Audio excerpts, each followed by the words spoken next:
We got the black pieces here. And we see e4. All right, how are we going to respond?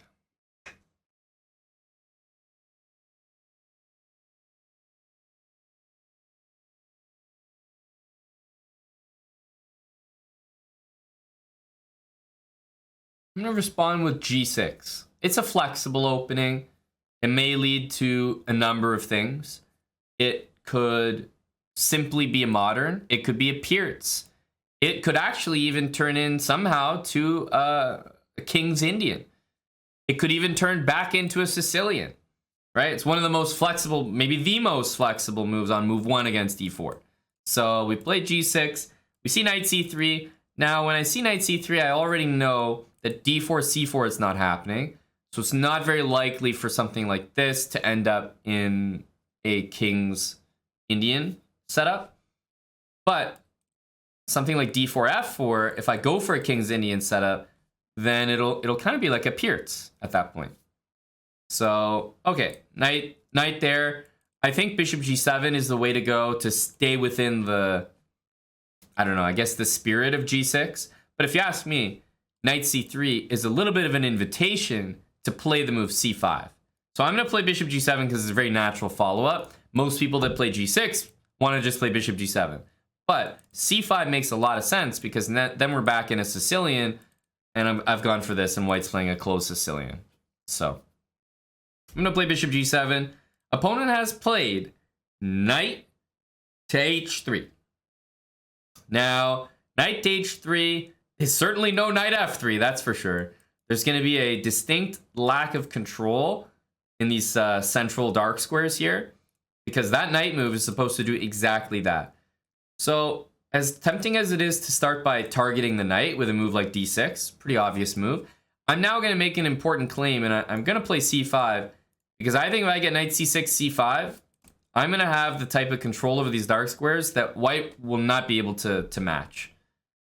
Because I've seen this, the knight goes here, it's like white's going to be controlling all the wrong squares. And these ones should be pretty weak here. So, pretty hard for me to refuse playing c5 now. Very important to control these squares. The knight is definitely going to want to arrive on c6.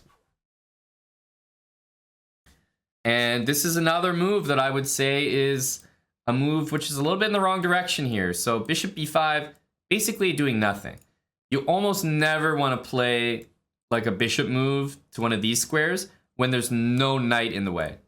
Because what's going to happen is someone's going to play h3, a3, a6, h6, right? And your bishop's going to have to move again. So it's like, why did you put it there? So for example, here, I'm just going to ask the bishop the question. What are you doing? a6, right? Let's ask it. Bishop a4, and as we can already see, this question has an answer, but not one that white will appreciate. The bishop is getting trapped. We're already going to be up a piece right from the start. But I'm not playing a6 trying to get lucky that my opponent's going to hang a piece. No, a6 is a good move regardless. So that's always a good feeling. When you're making a move that you know is good anyway, and if it works out that, hey, you hit your trap that you wanted to hit, that's great. But if not, I was still happy to play a6. That's basically a free move for me. If my opponent played bishop c4 there after a6, right, and my opponent went backwards, then it's like my opponent could have played bishop c4 here, and it would be my turn. So why would I not want a whole extra a6 move for free? Only makes sense. Okay, we're going to take back. We just won a piece here.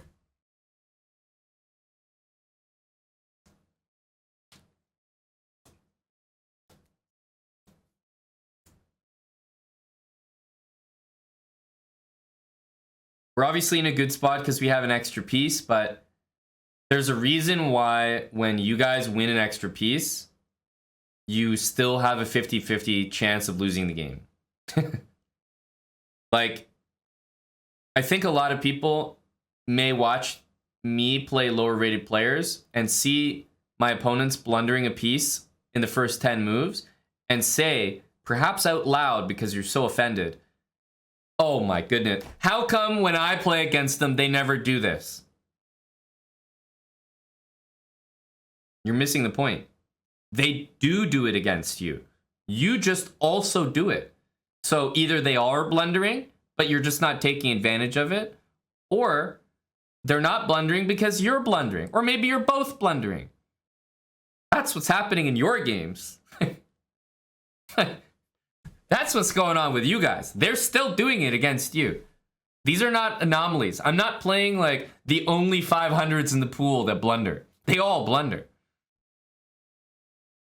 But you guys blunder back. So being up a piece is not the end of the game. It doesn't mean GG, the game is over. It's a good start. It's probably the best start you can have, but it's not over yet. So white has done something else, which I've talked about on so many occasions. Move the queen. I just don't know why people keep doing this. What is my opponent most likely intending? Knight g5, right? If I had to guess. Maybe e5, but I doubt that. I think knight g5 and checkmate. As soon as knight there gets played, I probably want to develop my knight if I'm making the best possible move. And then the move e5 looks nasty. So if I'm looking at this position, I'm probably looking at knight c6 as a good looking move. Gets in the way of this diagonal, and it does get ready to play knight e5, which hits the queen, also guards my pawn, kind of does a lot of things at once. And there's other options against knight g5. Like I can play bishop f6, I can play f6, as bad as that looks, and the knight will literally have to go back to h3. So I'm not concerned that knight g5 is gonna win the game or anything, but still, it's nice to have a move that you anticipate your opponent doing, just to be prepared. All right, d3. Honestly, not a bad move at all from my opponent here. I'm definitely going to take the opportunity to attack that queen with knight d4. This is why I say don't bring the queen out, because literally what's the best move here? It's putting the queen back on the exact square it started on. How many people are really capable of doing that? Maybe the answer is a lot, but it comes with practice. To develop your queen and then realize you need to put it back where it started is not a good feeling at any level. It's the best move. It's the only move here. But, I mean, it's quite possible that we see white stubborn to keep the queen developed and play a move like queen e3. And that's exactly where big blunders happen. So, while my opponent can be credited with finding queen d1 here, he should also be scolded for playing queen f3. So it's like, I give him a lot of credit for fixing his problem here. Queen d1 is the best move, and he played it. Very happy to see that. But why even bring the queen out? All that happened in the last couple moves is my opponent went here and then queen back, and then my knight just made it into the center. So obviously I've won the battle of the last two moves. All right, our pawn is being attacked, so I'll take this.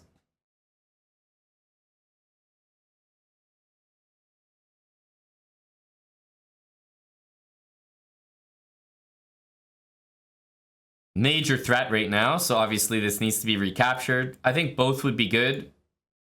The move that looks the best here might be this one, but both are very good ideas. I think he's going to be most tempted to take with his queen, because that's the pieces that he's enjoyed moving the most so far. Now let's play d6.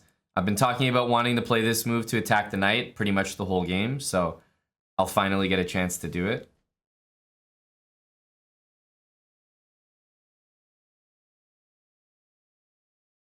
Remember, I do want to play knight f6, but at the moment, that would just drop my knight for free. So I may be intending to just move my knight back, bring this knight out, and castle. But for the moment, I'm most interested in trading, because I know that my opponent can't take with the queen because of that. So that will at least give me a nice weakened pawn structure in front of my opponent's king. So I'm going to keep it simple and just do that. E5 outposts. You're absolutely right, Lucas, that e5 does create a permanent outpost in the position. So e5 would actually be a tremendous move for that reason. Unfortunately, the outpost that you create, which is permanent, is on d5, and it would be a tremendous move for your opponent. So no, Don't ever do that. Pawn takes h3, which is expected. Queen takes. Queen needed to cover c2. So again, credit to my opponent for I'm assuming seeing that. Maybe he didn't even see the queen could take, but still, you gotta give credit where credit's due. I think he's, despite the mistake early on with the bishop, for the most part, his last couple moves have made sense. I didn't like his queen move, but he's recovered. He's castled. I mean, these are all like very, very positive things. All right, for me, I think it's time to get my knight out of there, get my knight out, and castle. So I'm just gonna play knight back to c6. I could wait, you know, until we're attacked, and then play knight in, which objectively I think is probably a better move, right? Just moving my queen somewhere in the meantime to develop it, like queen there. But I like keeping it simple, so I have an extra piece. I just want to get castled ASAP. Important to remember that d4 is not an outpost because the pawn can always show up and attack it. All right, queen to d5. Again, I think my opponent is just in that mood of moving the queen too much, because in the meantime, every single one of my pieces is able to get developed. And that is not a good feeling for him. So I'm going to play a move which I think guards the knight and hits the pawns, probably the most multi-purpose. My next move, knight f6, is going to hit his queen and develop my knight. So it's just a great feeling to be able to do everything with tempo.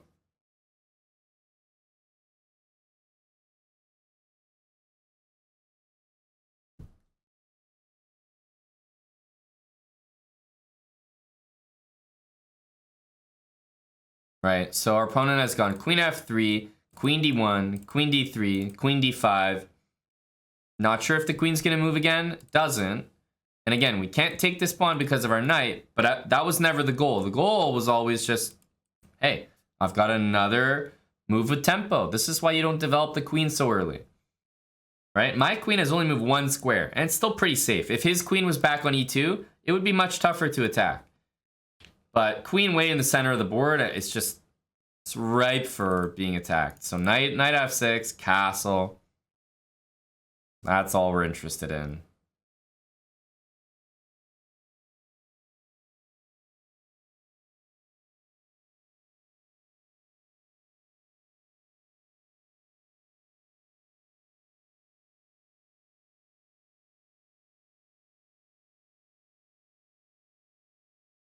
And we'll see what white wants to do. But again, another queen move is forced here.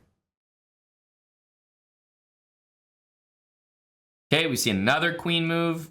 Again, I have ways that I can attack this queen next turn, but I'm not going to procrastinate my own good habits. Getting castled is the quickest way to just, you know, realize the advantage of an extra piece. If my king's in the center, my rook is not really participating. And then if the play continues, white's going to get all their pieces out. I'm still not castled, so it's like I'm playing down a rook because it's not part of the game. It's important to remember, if you have extra material, use it, right? Make sure you use all your pieces. No one's going to notice that you're up a knight if you're only using your queen. But people are really going to feel that you have an extra piece if you're using all of them. Okay, knight d5. This is sort of like an eyes closed capture moment, just because it's a trade. So I'm going to keep it real simple and just take it. Like, no questions asked. If you want to offer me a trade and I am up material already, plain and simple, I'll take your trade. That's it.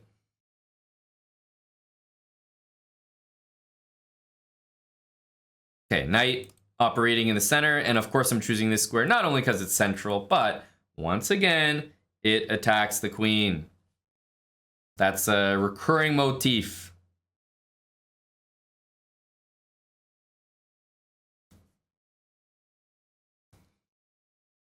We're still eyeballing this pawn. that queen needs to defend. We'll see if my opponent has been paying attention that he's actually guarding it. Because I could see white playing a move like this or like this and just not understanding, oops, that pawn needed protection. Queen d4, another move.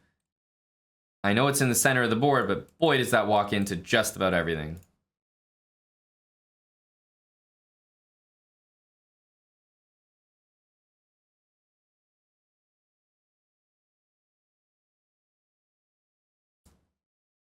You know, there's this interaction between queens and knights. It's like the worst square for a queen to be in relation to a knight is always one square diagonal from it. Always. So queen on f4 or on d4 would be the worst squares, according to that rule. And the reasoning is obvious that the knight would then be one square away from making a one-move attack on the queen. And just as a principle, you want to minimize how easily the knight could reposition itself to bother your queen. So if those are the worst possible squares, what are the best possible squares? Technically, the best possible squares are these ones right here. 2 moves diagonal for the knight, because the knight takes the absolute longest, 1, 2, 3, 4 moves, no matter how you do it, in order to attack the queen. 4 moves.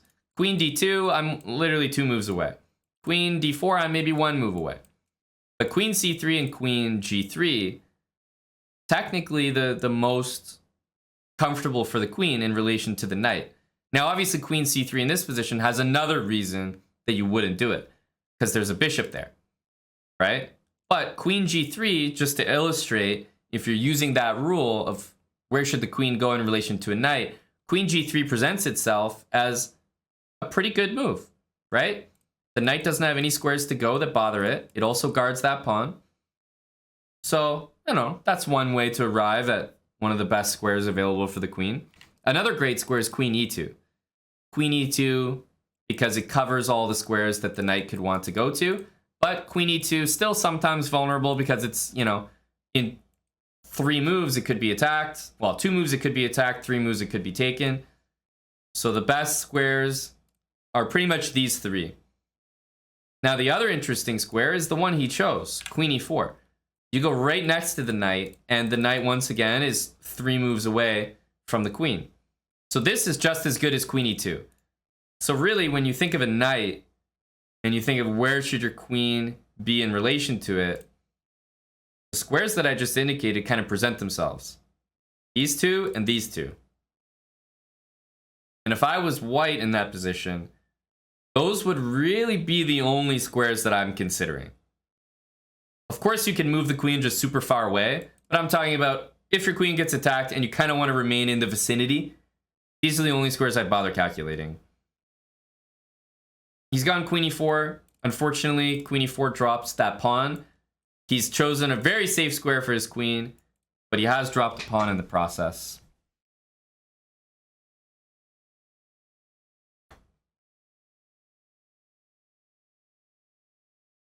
And this is why we put the queen here so long ago, right? We wanted to defend our knight, but also hit h3. And yes, knight f3 next is a big time threat. Big time. Because that forces the king here, and that's mate.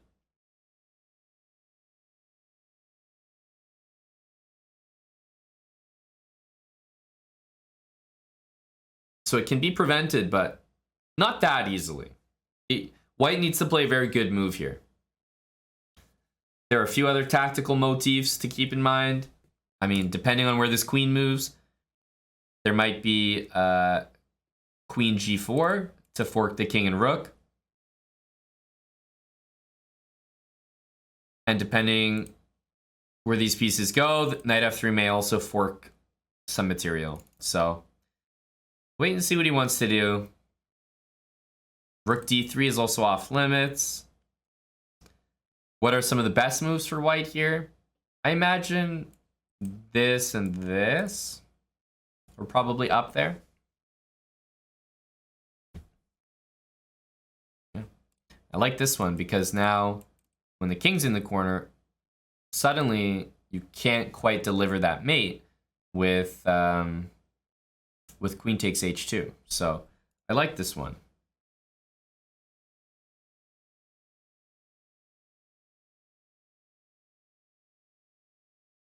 What should we do? I think I'm probably going to target this bishop here, because if I think of knight f3, I actually don't really see it working after king h1. I can desperately try to force the bishop away, but if my opponent's playing well, they'll bring the bishop back, and I'm not actually delivering mate. So if you remember the tactical motifs that I was talking about last turn, as I was brainstorming for my next move, queen g4 is suddenly extremely attractive. Queen g4, the bishop can't block because of the queen, and the queen can't block because of the bishop.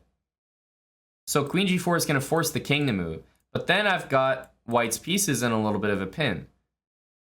So now after queen g4, all I need to do is attack this bishop with anything. g5, bishop h6, and it looks to me like we'll come pretty close to winning that piece because it just can't move. It's in a pin. So queen g4, neither piece can block, and it sets me up for just, I think, g5, just winning the piece.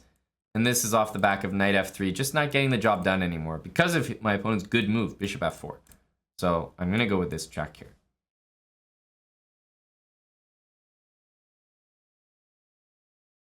Quite possible we see either one of these moves as blunders, but if my opponent moves the king, then I think g5 is the most consistent. If I go bishop h6, maybe there's rook d4 to guard the piece. But if I go g5, then absolutely we are hitting the piece. It's pinned to the queen. We are winning it.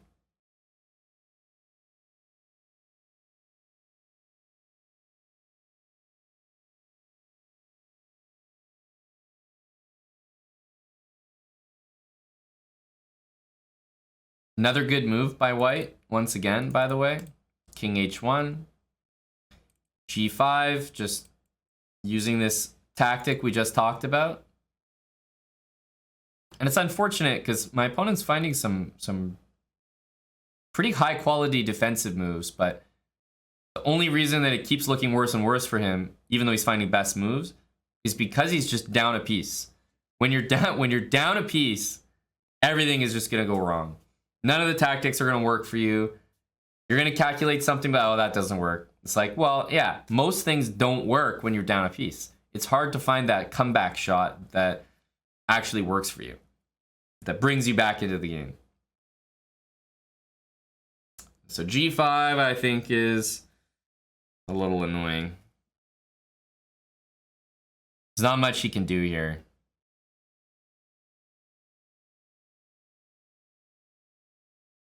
And he really has played some good defensive moves. It's just there were better attacking moves out there.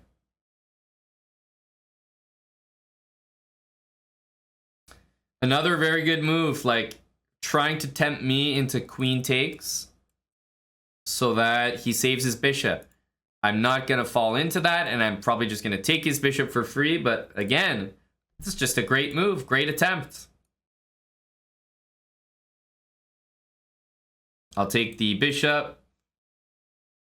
Queen takes back. I think for 522, I mean, we've seen people just dead lost in 10 moves. Although we've seen some blunders in this game, I think my opponent has been holding in there real strong.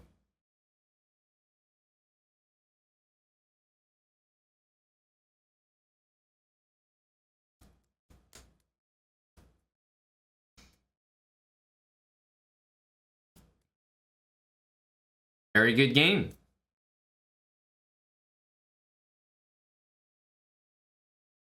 Now, from our perspective, of course, I'm interested in a queen trade, right? That goes without saying.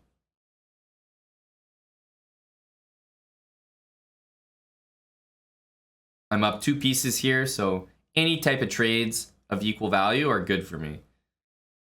Rooks, queen, any of those trades are exactly what I want.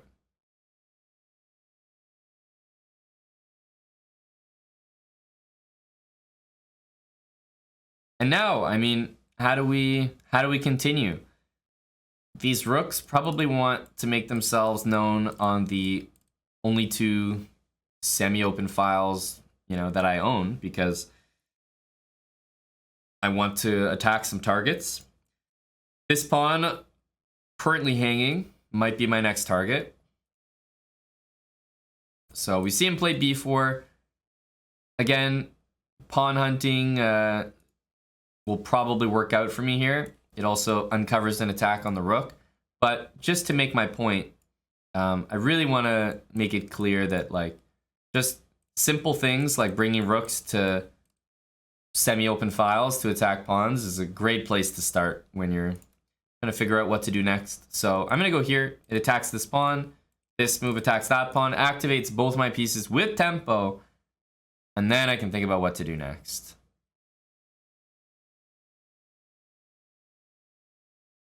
Then I can use these pieces. But for now, with my rooks not participating, yes, I could use my knight and try to, like, you know, get in there, try to attack everything, make it work. But no, I think that's once again falling into the pattern of maybe moving your queen too much in the opening. You don't want to just, like, use one piece and try to wreak havoc in your opponent's position. You want to use everyone, like, have them work together. That's ideal.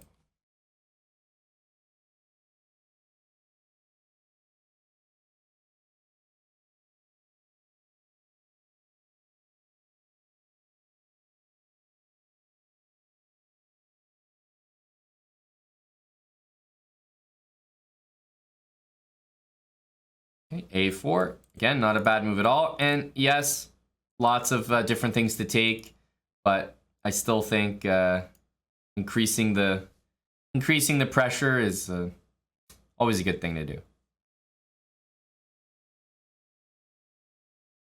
Okay, we'll take that. Now, finally, with all the, you know, all the pressure that I have in the position, I think it's finally time to start cashing in. Got to start taking some material here.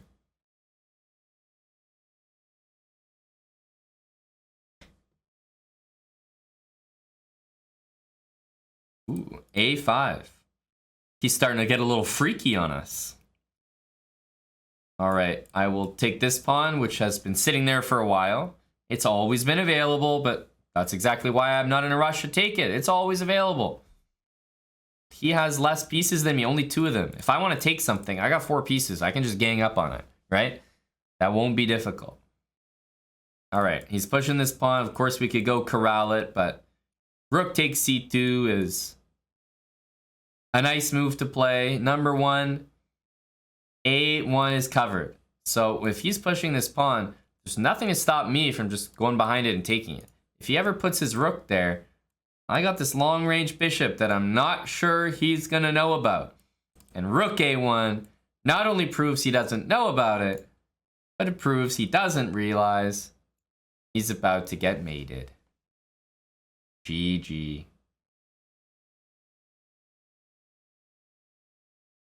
That bishop is sniping from a long way away.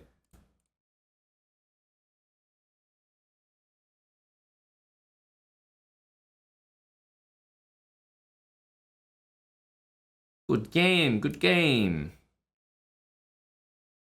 Let's see. So what was the story of this game? Our opponent played very well. I was impressed.